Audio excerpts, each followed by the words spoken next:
Pernahkah kalian berada dalam kondisi darurat, tapi justru menghadapi pelayanan rumah sakit yang jauh dari kata nyaman? Ketika kalian datang dengan harapan mendapat pertolongan cepat, malah disambut dengan staf rumah sakit yang tidak ramah, prosedur berbelit, dan antrian panjang yang membuat situasi makin menegangkan.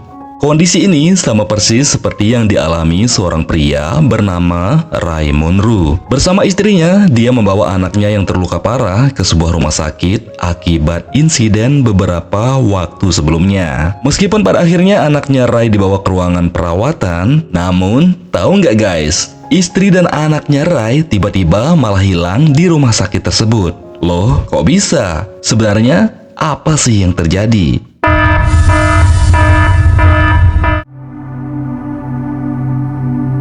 Jadi gini ceritanya guys, awalnya Ray Monroe, kita panggil saja Ray, bersama istrinya bernama Joanna dan anak perempuannya bernama Perry sedang berada dalam perjalanan pulang. Di jalur lintas antar kota, Ray dan Joanna ternyata sedang bertengkar cuma karena masalah sepele. Ini perilaku orang tua yang tak patut dicontoh ya guys, karena di sana ada anak kecil yang tak pantas mendengar sebuah pertengkaran. Crazy. What do you want me to say? You tell me what you need me to say. So long for you to get us there. You don't know what to say, that's the problem.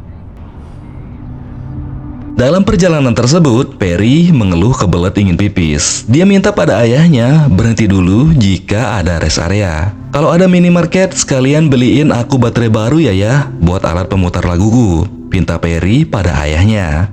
Tak lama berselang, singgahlah mereka di sebuah rest area. Joanna kemudian bilang, aku akan menemani Perry ke toilet dulu. Kalau kamu mau belanja, aku nitip minuman satu ya.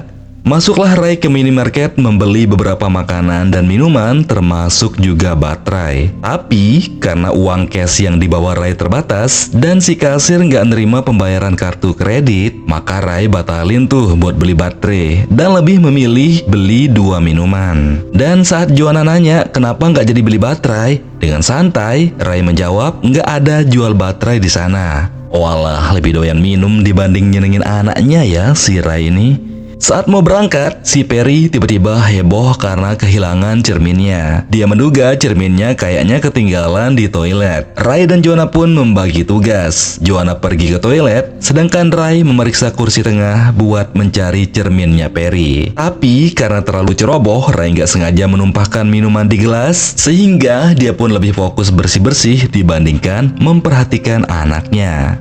Just stay right there. Again, Sementara itu, Perry yang ada di luar kemudian tertarik oleh balon yang nyangkut di bangunan konstruksi. Namun langkahnya terhenti saat melihat ada seekor anjing liar menghadangnya. Dan dengan spontan, Perry pun memanggil ayahnya. Ray begitu panik menyadari anaknya dalam ancaman seekor anjing liar. Dia pun langsung mengambil batu untuk mengusir anjing tersebut. Namun sialnya, saat Ray melempar anjing itu, Ray dan Perry pun jatuh ke dalam lubang galian konstruksi. Kondisi tersebut membuat Ray linglung gak bisa mendengar dengan jelas. Tak lama kemudian, Joanna pun datang dengan begitu histeris karena melihat kondisi anaknya lemah tak berdaya. Dia juga berusaha menyadarkan Ray yang masih linglung, tapi Ray malah mendorong istrinya dengan begitu keras. Setelah berusaha keras keluar dari kondisinya yang linglung, Ray akhirnya sadar dan melihat kondisi anaknya yang alhamdulillah masih selamat meskipun tangannya patah. Tanpa pikir panjang, Ray pun langsung melarikan Perry ke rumah sakit terdekat yang tadi pernah mereka lewati.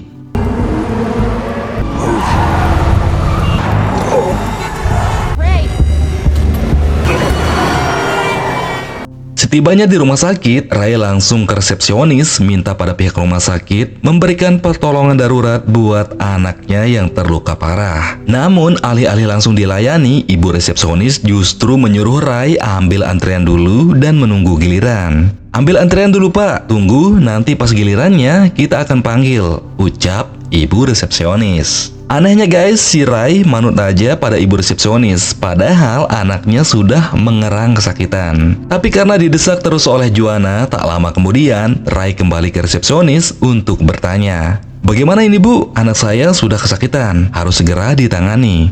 tegas Rai. Dengan sedikit kebingungan, akhirnya ibu resepsionis itu menyuruh Rai menuliskan nama pasien di buku pendaftaran. Tapi anehnya, kok si Rai ini menulis namanya sendiri, bukan nama anaknya. Kan yang sakit si Perry, bukannya Rai. Ceritanya makin menarik nggak guys?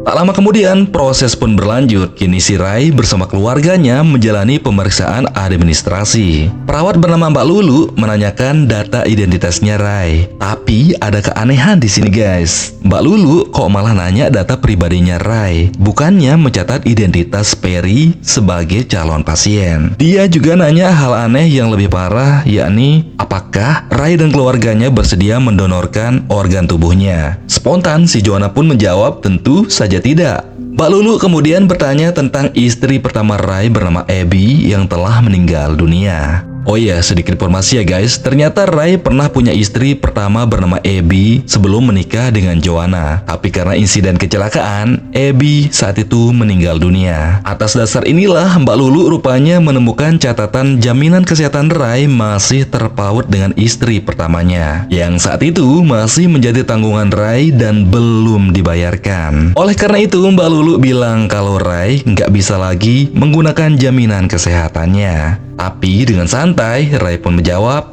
"Saya akan bayar tunai, yang penting berikan pelayanan terbaik buat anakku." Mbak Lulu pun langsung meng-ACC-nya karena Rai berani bayar cash dan segera mempersiapkan dokter terbaik buat menangani Perry. Dan dokter tersebut bernama Dr. Bertram. Tapi saat di ruang perawatan, bukannya langsung menangani, si dokter ini malah ngajak ngobrol yang gak penting. Yang paling aneh, saat dokter Bertram memeriksa Perry, dia bilang kalau bola mata Perry sangat sehat dan berharga. Dia juga bilang bahwa Perry sepertinya mengalami cedera serius di bagian kepalanya. Dokter Bertram ingin kepala Perry dilakukan pemindaian. Pak dokter kemudian menyuruh perawat bernama Mbak Ani mengantar Perry ke dokter ruang pemindaian bernama Dr. Bruce untuk menanganinya. Tapi karena ruang pemindaian sangat terbatas, Rai nggak bisa ikut nemenin anaknya. Akhirnya dia nyuruh Joanna istrinya buat nemenin Perry. "Pak Rai sebaiknya nunggu di ruang resepsionis saja ya, sebab proses ini akan memakan waktu yang cukup lama," ucap Dr. Bruce. Dengan senyum, Rai nurut tanpa curiga sedikit pun, tapi dia sempat merasa aneh. Katanya ruang pemindaian ada di lantai 3, tapi kenapa mereka malah ke lantai LL atau lantai paling bawah?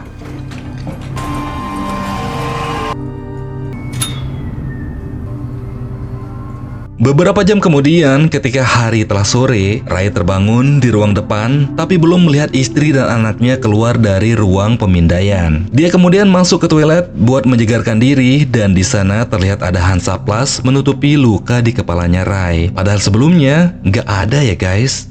Rai selanjutnya bertanya pada Mbak resepsionis yang baru saja ambil shift siang. "Maaf Mbak, mau nanya, gimana dengan istri dan anakku? Apakah sudah selesai atau belum?" tanya si Rai. Mbak resepsionis hitam pun tampak bingung karena dia nggak tahu apa-apa tentang Rai. Semua informasi pada si Pagi juga nggak dia temukan. "Bapak tunggu dulu ya, saya akan coba cari informasinya. Nanti aku kabari," ucap Mbak Hitam pada Rai. Di momen itu, perhatian Rai nggak sengaja tertuju pada tukang sampah di luar. Dia melihat penuh curiga orang itu seperti membuang sampah yang banyak darah. Waktu demi waktu berlalu, Rai yang mulai resah kemudian kembali ke resepsionis untuk menanyakan kabar istri dan anaknya. Namun terlihat Mbak Hitam nggak begitu memperdulikannya. Yang ada, dia lagi-lagi nyuruh Rai untuk menunggu. Tapi kali ini Rai memaksa Mbak Hitam untuk menunjukkan daftar nama pasien di shift pagi. Sayangnya daftar itu sudah dibuang karena kebiasaan setiap bergantian shift, daftar itu selalu mereka buang. Nggak kehabisan akal, Rai selanjutnya menyuruh Mbak resepsionis hitam itu untuk mengecek nama anaknya Perry Monroe pada sistem rumah sakit. Tapi anehnya, tetap aja nama Perry nggak ada di sana. "Kok bisa nama anak saya tidak terdaftar? Sekarang saya ingin ketemu aja dengan Dr. Bertram yang menangani anak saya tadi pagi," tegas si Rai. Rai meminta dipertemukan dengan Dr. Bertram, tapi sayang, kata Mbak Hitam, Pak Dokter sudah pulang. Situasi itu pun membuat Rai mulai dongkol dan emosi sehingga membentak Mbak resepsionis. I just want to see my wife and daughter in a bed. And let's ask the ER, alright? There's been a full shift rotation. Buat menenangkan Rai, Mbak Hitam pun mencoba bertanya pada bagian ruang pemindaian, apakah ada pasien anak bernama Perry melakukan pemindaian tadi pagi? Dan guys, jawabannya sungguh mengejutkan bahwa nggak ada pasien anak bernama Perry yang melakukan pemindaian dari tadi pagi. Loh kok bisa? Lalu kemana istri dan anak saya? Tanya Ray yang mulai panik. Karena merasa curiga dan ada yang gak beres, Ray pun nekat nerobos masuk ke ruang bangsal perawatan untuk mencari istri dan anaknya. Sialnya di sana, Ray dicegah oleh satpam bernama Jeff. Seorang dokter bernama Lucado kemudian berbaik hati ingin mendengar alasan Ray nekat nerobos. Ray pun menjelaskan kalau dia kehilangan istri dan anaknya, padahal tadi pagi Dr. Bertram yang menanganinya. Aku tidak bohong, Dok. Aku membawa istri dan anakku berobat ke rumah sakit ini. Sekarang saya ingin cek daftar pasien di ruang perawatan ini. Tandas Ray. Dokter Lucado pun mengecek daftar nama pasien. Tapi sayang, nama Perry nggak ada juga di ruang tersebut. Not finding any Monroe.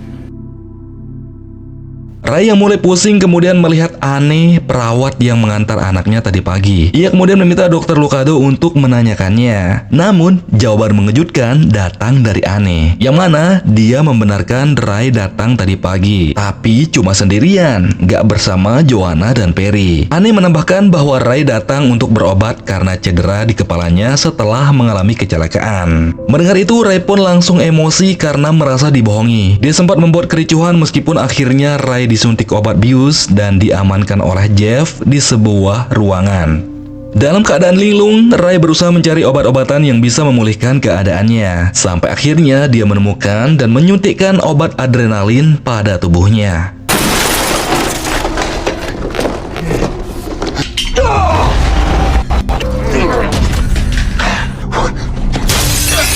Berhasil keluar, Ray menelusuri lorong untuk mencari keberadaan istri dan anaknya. Tapi sialnya, dia ketahuan Jeff sehingga terjadi aksi kejar-kejaran dan beruntung Ray berhasil kabur.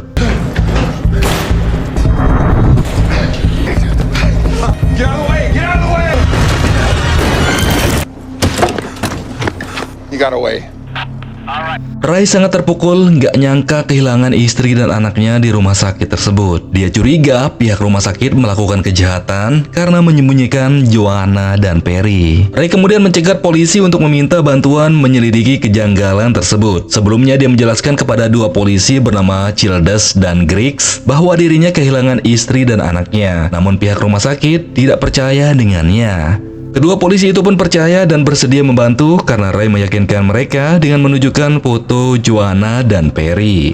Itu dia, Pak, dia satpam yang menyeret dan mengurung saya. Aduan Ray pada kedua polisi itu. Namun Jeff membantahnya karena dia cuma menjalankan tugasnya menjadi keamanan rumah sakit. Dia juga nggak tahu masalahnya dan Dokter Lucado mungkin bisa menjelaskan ini. Ya sudah, bawa kami ke Dokter Lucado, pinta polisi Childes. Mereka pun menemui Dokter Lucado dan di sana Dokter Lucado bilang bahwa pasien bernama Perry tak pernah ada. Dia menyebut mungkin Ray cuma berhalusinasi karena faktanya Ray cuma datang sendirian. Ray membantah ucapan Dokter Lucado karena dia nggak ada tadi pagi. Yang ada dan yang tahu Ray bersama keluarganya ke rumah sakit itu adalah Dokter Bertram. Karena Dokter Bertram yang menangani anaknya. Mendengar itu, polisi Childes pun meminta pihak rumah sakit menelpon Dokter Bertram dan menyuruhnya datang sekarang juga. Tak cuma itu, Ray juga mengungkap kejanggalan yang dia temukan, yaitu ruang pemindaian yang mereka katakan ada di lantai 3. Faktanya mereka pergi ke lantai LL paling bawah. Jeff pun mengajak mereka ke ruang pemindaian, tapi itu di lantai 3. Di sana Dokter Lucado menjelaskan memang benar ada yang melakukan pemindaian tadi pagi, tapi pasiennya adalah nenek-nenek, bukan seorang anak. Dan setelah itu nggak ada lagi yang melakukan pemindaian hingga sekarang. Ray pun terdiam mendengarkannya, tapi dia masih tetap tak percaya. Yeah, she wasn't here because they never brought her here. You're the detective, you figure it out. Tak lama berselang, Mbak Item dan polisi Childes menemukan lembar daftar nama pasien shift pagi. Di sana memang benar ada namanya, tapi itu namanya Ray sendiri, bukan namanya Perry. Bersamaan dengan itu, Dokter Bertram akhirnya datang, tapi lagi-lagi jawaban mengejutkan dikeluarkan. Dokter Bertram mengatakan bahwa Ray memang benar datang tadi pagi untuk berobat sendirian karena cedera kepalanya akibat kecelakaan mobil. Seketika itu Ray pun lemas, nggak bisa berkata-kata. Ini semua orang kok nggak ada yang percaya dengan saya? Mereka kira saya gila apa? Tanya Ray dalam hati dengan sedikit putus asa. Dr. Bertram bahkan menjelaskan kemungkinan Ray mengalami trauma yang mendalam setelah kecelakaan mobil yang merenggut nyawa Abby, istri pertamanya. Tapi Ray menyangkal keras anggapan itu. Dia bilang dirinya tidak gila karena apa yang dia alami adalah kenyataan. Ray bahkan menunjukkan foto Joanna dan Perry dan menegaskan kalau dirinya masih normal. This is real. That's my family and I love them. Melihat Ray masih ngeyel juga, akhirnya Satpam Jeff menunjukkan rekaman CCTV. Satu-satunya alat bukti yang kuat yang membuktikan si Ray ini tadi pagi datang bersama istri dan anaknya atau tidak. Dalam rekaman CCTV itu jelas sekali Ray cuma datang sendiri alias nggak ada terlihat sedikit pun jejak Joanna dan Perry. Namun lagi-lagi Ray membantah kalau rekaman CCTV di ruang depan tidak lengkap karena banyak terpotong. Oleh karena itu Ray meminta pihak rumah sakit menunjukkan rekaman CCTV yang ada di ruang perawatan. Namun pihak rumah sakit menolak memutarnya demi keamanan dan privasi pasien. Situasi tersebut membuat Ray sangat pusing bagaimana lagi cara dia membuktikan kebenaran dirinya. Ray pun berusaha berpikir lebih keras lagi apapun itu, hingga akhirnya diingatnya lah kasir wanita minimarket di rest area yang pernah melihatnya bersama Joanna dan Perry. Salah satu polisi, si Griggs, pun pergi untuk memeriksa dan bertanya ke sana. Sementara si Childes menemani Ray untuk memeriksa ke ruang perawatan. Dan di sana guys, Ray menemukan syal kuning milik Perry. Wow, mampus. Ini yang benar jadinya siapa guys? Ray kah? Atau... Ray sangat sedih sambil mencium syal anaknya yang ada sedikit darah. Tapi Dr. Bertram malah ngerusak momen itu dengan bilang, "Halah, itu cuma halusinasimu aja Ray." Ray pun sempat ngamuk dikatain seperti itu. Tapi tiba-tiba dari belakang seorang dokter bernama Jacob datang. Dia adalah dokter psikiater dari Departemen Kejiwaan di rumah sakit tersebut. "Saya tidak gila," ucap pelan si Ray. "Yang bilang kamu gila siapa? Saya cuma ingin membantu mengetahui apa yang terjadi pada istri dan anakmu," rayu Dr. Jacob.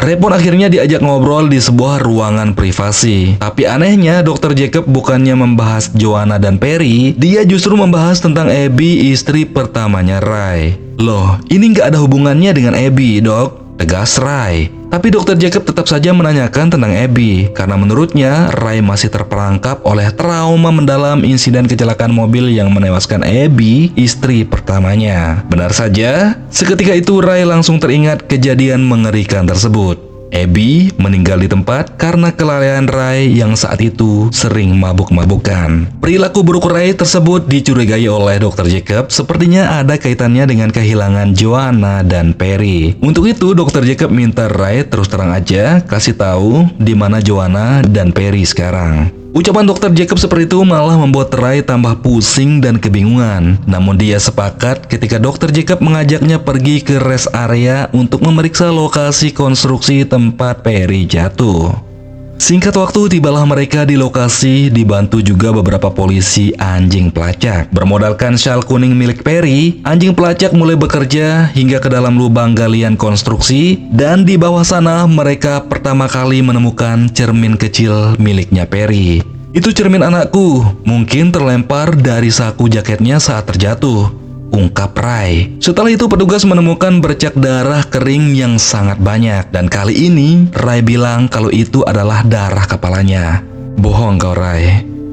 Griggs dan Ray pun sempat berseteru karena Griggs nggak percaya darah sebanyak itu adalah darah kepalanya Ray. Nggak cuma Griggs, Childes dan Dr. Jacob juga mulai curiga pada Ray. Tapi Dr. Jacob berusaha mencari kebenaran itu dengan pendekatan keahliannya. Dia ingin Ray sendiri yang menyadari kesalahannya. Dr. Jacob mencoba menggiring pikiran Ray dengan asumsinya yang bilang bahwa Ray sebenarnya adalah pelaku yang membunuh Joanna dan Perry. Dr. Jacob bilang kalau saat itu Ray muak dengan Joanna setelah pertengkaran di mobil, lalu melampiaskan emosinya dengan menghabisi istri dan anaknya. Dan seketika itu mental Ray benar-benar hancur mendengar tuduhan Dr. Jacob, entah itu fakta atau tidak. Yang jelas Dr. Jacob berhasil membuat Ray mengakui kesalahannya guys. Akan tetapi ketika Ray hendak ditangkap, tiba-tiba terdengar gonggongan anjing. Ternyata itu anjing liar yang berusaha menyerang Perry waktu itu. Dan seketika itu Ray pun langsung menyadari bahwa apa yang dia yakini sejauh ini adalah benar dan nyata. Ray pun langsung berontak merebut pistol, menyandra Dr. Jacob, dan kemudian mengurung semua orang di sebuah ruangan, serta tak lupa dia mengambil ID card Dr. Jacob agar bisa dapat akses di rumah sakit tersebut.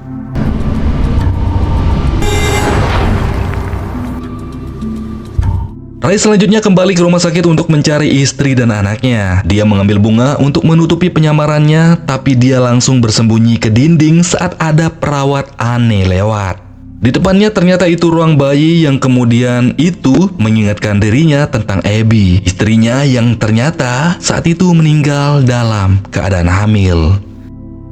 Ray melanjutkan penyamarannya berjalan memakai baju dokter hingga akhirnya berhasil masuk di lift yang pernah membawa Joanna dan Perry. Tapi sialnya lantai LL lift itu cuma bisa diakses dengan kunci. Hal itu pun sempat membuat Ray putus asa. Tak lama kemudian di depannya malah justru ada Jeff yang akan masuk lift. Meskipun awalnya Ray menguasai keadaan, tapi Jeff berhasil melawan dan akhirnya keduanya pun bergelut. Sampai akhirnya Ray pun berhasil membunuh Jeff.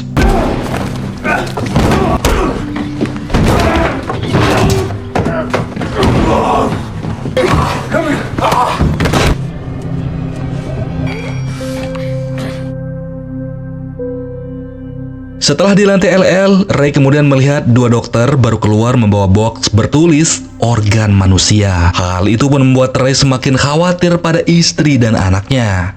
Ray kemudian masuk ke ruangan tadi. Di sana dia dikejutkan saat menyaksikan beberapa pasien berbaring dengan semua organnya telah diambil. Setelah itu, Ray mengikuti Mbak Lulu yang berjalan membawa satu box menuju ruang agak gelap. Dengan penuh rasa cemas, Ray pelan-pelan melihat dari luar. Ternyata di dalam ada Perry anaknya yang siap akan dibedah. Dia pun langsung ngamuk di sana dan segera berusaha menyelamatkan anak dan istrinya. Don't touch her! Get off your mask. You're all monsters. Joe! Cut up my family. Ray, you are deeply confused. Do this, please.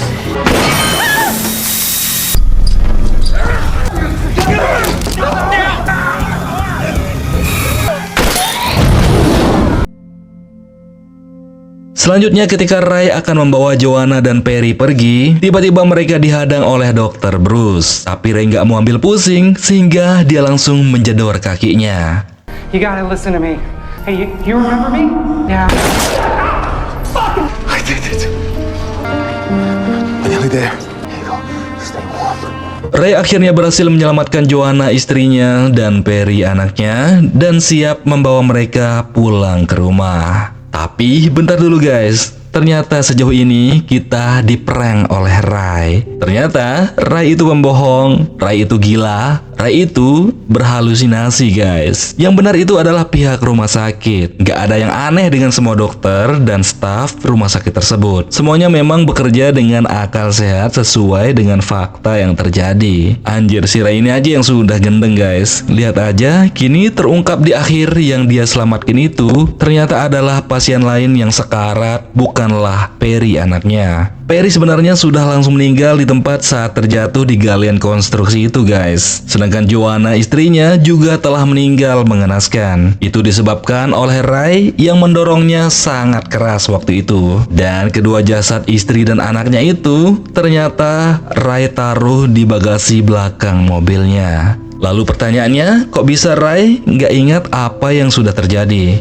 Itu disebabkan karena Ray mengalami trauma yang mendalam guys. Semenjak insiden kecelakaan yang menewaskan Abby, istri pertamanya, dan calon bayinya. Dan itu karena Ray mabuk berat saat itu. Jika kita mengingat sebelum Perry dan Joanna meninggal, sebelumnya Ray memilih membeli minuman daripada membelikan anaknya baterai. Dengan kata lain, dia lebih senang mabuk yang membuat pikirannya sering berhalusinasi.